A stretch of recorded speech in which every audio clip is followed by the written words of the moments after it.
I'm pretty anxious to have this discussion, Bill. All right, here's a thing going on. We promoted this yesterday. If you are married, and you are. I am. And if you go out to lunch with someone and at the end of the lunch you share a passionate kiss, is that considered cheating? Would you think it is? Passionate would lead me to believe yes. What But about I always, when the meal's over, I always kiss the waitress. I mean, everyone does that, but a passionate one. even if the food's bad? It depends on how good the food is. All That's right. how good of a kiss they got. All right, Erika Kaibardis is with us. She is a matchmaker and dating expert with It's Just Lunch. Of course, we've heard about this and heard the commercials. It's a nationwide dating service for busy professionals. Erika, how are you today? I am fantastic. Thank you for having me. How are you guys? We're good. Bill, do not kiss Erika because that would be learned cheating. That the hard way. I won't. There was a study we talked about yesterday very briefly, and I think, if you're kissing someone else and you're married, isn't that cheating? I think it is if you're married. You know, it is definitely, in this study, 4 out of 5 men agreed that it is cheating. And more women do think it is cheating, though, significantly more. Yeah, because guys are just trying to get away with the more and more stuff. Right. That's my opinion. Yeah, well, I think it's more for women. It's more of an emotional thing. You know, it's just not a kiss. There's an emotional tie to it. But for men, they kind of take that emotion out, so it's more of a physical thing. It's like a handshake to them. What about... It's interesting. It is. Every office has what I always call the back rub guy. This is a guy who rub senses that you're a little tense and maybe a back rub wouldn't be a bad thing, and they give you a little back rub. What do you make Who of is that it guy? here? Because I could use a back rub today. I wish I had that person in my office. No one gives me back rubs, but I think it's really boundaries, and you have to set those expectations up. I mean, I think everyone has like an office wife or an office husband that they can, innocently flirt with, but it draws a line. I think when Yeah. it starts to get too touchy-feely, that's the not problem. good. Now, Kevin, in my ear, Kevin, our producer, just said the name of the guy who is WGN's back rub guy, and I'm not going to say it on the air. But is I will Kevin not, right? But Kevin's absolutely right. It's the guy that I was thinking of. There's a guy who, every place I've ever worked, there's been, quote unquote, the back rub guy, and you know that guy. Everyone, you kind of know that guy. But there's a guy who comes up and, hey, how's it going? And quick and out of there. And this is a back rub guy that keeps it going? Oh, way too long. God, I got to know who it is. Way too long. Erika, I'll introduce you to Yeah, him if I please find do. out I who might it need is. one later. Yeah. You're thinking about, cheating is on my first reason for divorce list. Oh, well, it should be. Only. I mean, really, there is. That's it. I know, and I'm not criticizing anyone in listener land right now who has had a spouse who cheated on them. You can reconcile. You can get past that. Me personally, I don't know if I could. But sometimes I think I'd be more upset if I was cheated on with someone that he fell in love with as opposed to Sure. A one-night stand thing. kind of thing. Is Yeah. there any reasoning to that? There is a difference. There's 2 types of cheating. There's the physical and then there's the emotional. And Yeah. I think we all know what the physical act would be when it comes to cheating. But Say the it emotional, anyway. It's fun to hear. No, don't stop it, Bill. I don't think it's appropriate, but the emotional, there are a lot of different ways. I mean, like you said, if somebody falls in love with someone, that's a break of trust. It's Yeah. not just like a moment of passion that they couldn't help. So there are different ways to be emotionally cheating. There's a couple of them. Flirting, but for instance, I mean, the back rub is, I guess, one of the ways you can flirt with someone. Yeah. But flirting is fun and friendly, and it's fine as long as you don't cross that line. I think if you're married, yes, it's okay to flirt once in a while, but imagine you're in an early stage of a relationship where you're not yet in that relationship, you're a little early on, and you're on a date and that person is flirting with the waitress or flirting with the bartender. It's a little disrespectful. That would bug me. Yeah. But there are some people that just have that flirt in them. Exactly. Right? So it's a personality trait. It is a personality trait. So you have to know that person and know what their scope is, kind of. Exactly. But with the It's Just Lunch, this is somebody you're just meeting. So you're on a date with someone for the first, second, or third time, and they're really hitting on every other girl in the bar. At that point, I'd be like, I don't know that he's the guy for me. Yeah. Because Exactly. it's taking the attention away from me as we're Right. starting to build a relationship. Exactly. You go on dates to see eventually, the whole point of dating is to eventually find someone, one person. So if that person is doing these emotional cheating things early on, you're not going to want them to be your partner later on anyways. And that comes to flirting. But Erika, aren't there some people, I know you say that that's the goal, but I don't know that that's the goal for everybody to keep dating to eventually find someone. There are Yeah. some people who that's not their goal at all, is it? Yes, that's very true. And that's why I think, for It's Just Lunch, our clients are invested invested. People are here because they want to find a relationship. The people who are just out to date, it's unfortunate for the people who go on dates with these kind of people who maybe didn't set up that expectation that they're just looking to date. Right. Have fun. When I first started in radio, I worked at the Loop radio station, and my now husband, Jimmy Mack, worked there as well. And we had this big concert called Loop Stock, and all these bands were playing, and I think it was at Poplar Creek when that was still in business. And there was a little tent, and fans were asking for autographs. So I would sign some things, and then Jimmy Mack was standing there, and some girl ripped open her shirt and said, "Hey, Jimmy Mack, will you sign these?" And I'll never forget, he just looked at me like with his hands up like, well, and I'm like, go ahead. But Did it bother you? No. And I mean, at first that she asked, it was like, what do you, and then it's like, really, in the grand scheme of things, go ahead. I mean, at the end of the day, when you're in a relationship and you trust that person, I think jealousy really comes early on in a relationship. And once you're in a relationship and you're together for a while, I think it's true. You just don't care after a while. What about a I mean, compromise? you care, You sign one. Is that fair? You don't sign both. That's a you perfect sign compromise. one. I wish you were there as my agent. Sure. That's a great relationship right Yeah. there. Compromise. Honey, just do one. I love But it. that's just it. I mean, we all kind of, the bottom line is trust. And if you trust someone, I don't know.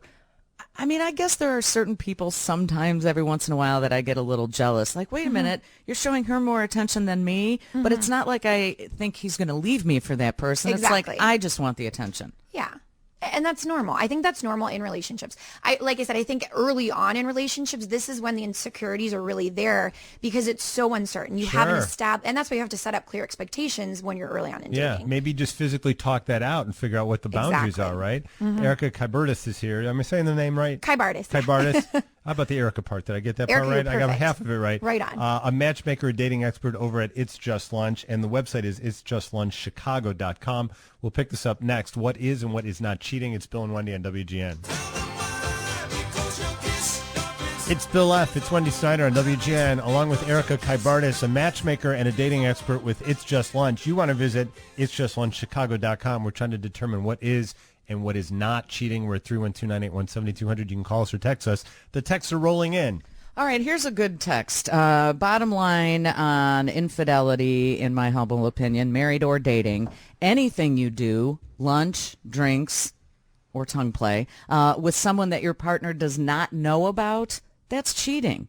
So I think if you omit the fact like, hey, Bob and I from work went out to lunch today, if I come home and tell my husband that, he'd be like, "Oh, great. Who's Bob? What'd you order?" But if you keep it a secret and then they find out later, I don't know. Why don't people just fess up and say? They should. Because omission, if you don't say that you went to lunch, it's going to seem like something happened. Yeah. So you're kind of alluding to the fact like, oh, actually 2 weeks ago I did go to lunch with Barbara. And then they're going to think, why didn't you tell me this 2 weeks ago? So obviously you're trying to hide something. Right. But And you you know may what? not be hiding it, but it seems like Exactly. Even if nothing happened, it's just, why would you omit it? it. Right. You know how guys' brains are really small. You know that, right? So in our brains, maybe not giving that information is a way of saving some sort of hassle. Like you go, what do I want to throw all this information out that's not important? And we just went out and we had a lunch and that was it, but I could see where it could lead to trouble. And I understand that completely about men. Sometimes they do think like, oh, if I tell her, she might be mad. So I Right. don't really want to, it's not worth the fight. Yeah. But at the end of the day, I think it's going to be a bigger fight later on if you don't tell them for a I few guess weeks. so, yeah. Did you have a situation similar to this? I did actually. I flew out last week, so I was at the airport, and our flight, I'm not going to name the airline, but it was canceled. So Yeah. we got stuck, and we had a hard time, finding rooms for the night. We had to fly out the next day. It was terrible. But another gentleman and I met at the bar because we were having a drink. Obviously, we were delayed for a few hours, and Someone you didn't know. didn't know. We were both there for business, and he has a fiance. I learned about his fiance in the first 2 minutes, by the way. Obviously, I'm a matchmaker. I was telling him about what I do. So basically, he told his fiance that he went out with a bunch of people to have a drink, which was not the case. Oh, it's just you. Exactly. And I asked him, like, why would you tell her you went out with a bunch of people? Yeah. I mean, it's just me, and obviously, you're not doing anything wrong. We didn't do anything wrong. You're Right. not cheating, but you should definitely tell her. But then it turned into a fight because he did tell her, and she was furious about it. So I think really point of the story is maybe just be honest to begin with. I agree with that wholeheartedly. If I was stuck at an airport, I would obviously call my husband and say, Jim, my flight got canceled. And you know me, Bill, I offer way too much information. I'd be like, Sometimes. oh my God, I met this guy, Pete. He is so fun. We did a couple shots, maybe Yeah. see, and that's where that would get me in trouble because I'm too honest. Exactly. But at least you're telling him everything. So he knows that you're going to be honest and maybe honest to the point of over information. He's like, I really didn't need to know that, but thank you. It's better to have that situation so, than too. be like, oh yeah, my flight got canceled. Because just in case somebody finds out later, even if it's not a big deal, what's going to happen? They're going to immediately think, oh my gosh, something happened on Right, that trip. sure, of course. The internet has changed things a bit, I'm guessing. Completely. A little bit, yeah. Social media, everything. And I think that's also where a lot of people get in trouble. You know, if you like an Instagram post or, you know, if you're texting somebody, where does texting kind of come into play? Is it inappropriate text if they're just teasing, or is it, you know, a case where it is a little more intimate? So I think people overanalyze all of this. And I talk to Right. clients about this, my girlfriends, my guy friends. Erika, he liked that picture. What does that mean? So I think we read into things a little too much now because of media and social media. What about just simply people who are looking up old boyfriends or girlfriends on Facebook? That could be problematic, I would I think imagine. everybody you're does just that. looking. I know. I think that's innocent. Yeah. I think we all want to know. All right. If you're going to cheat on your significant other, you're going to cheat on them with or without Facebook, in my Exactly. opinion. But it's probably made it way, way easier, right? I don't think for cheating necessarily. No? I think everyone, if you are in a serious relationship and, you know, you had the love of your life maybe 10 years ago, you're obviously going to be a different person at this time. But, you know, every once in a while to look back and see how they're doing, I don't think there's anything wrong with that. That's right. You just have to make sure you're not crossing any lines. All right. I don't want to name names because I honestly don't know who it is. I don't know who it is here at the station that gives back rubs, which I Back will rub guy, I'll tell you try later. and find out. I'll tell you. There was also someone in the green room when Erika Kybardis from It's Just Lunch was in there, and I think I know who it is. He flirts with people, and he's kind of touchy feely. He's a hugger. I'm just throwing it down and saying it's Pete McMurray. All right. That's Because fair. I know him and I get hugs. What he hugs you. It's Yeah, not. he He does. doesn't discriminate between just flirting with women. And he took me to the Dells for a weekend. That was. Don't you think that's awkward? I thought. I it mean, was. that's pretty flirtatious I right thought it there. was. But I am kind of like that too. I'm a hugger, and I'm not doing it to flirt. Aren't there just some people that are like that?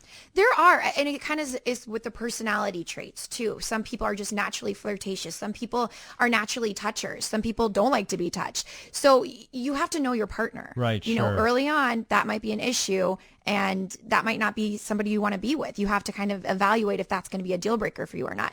But when you're in a relationship, you know that about the other person. If I'm a Erika, hugger, I don't trust guys named Chad.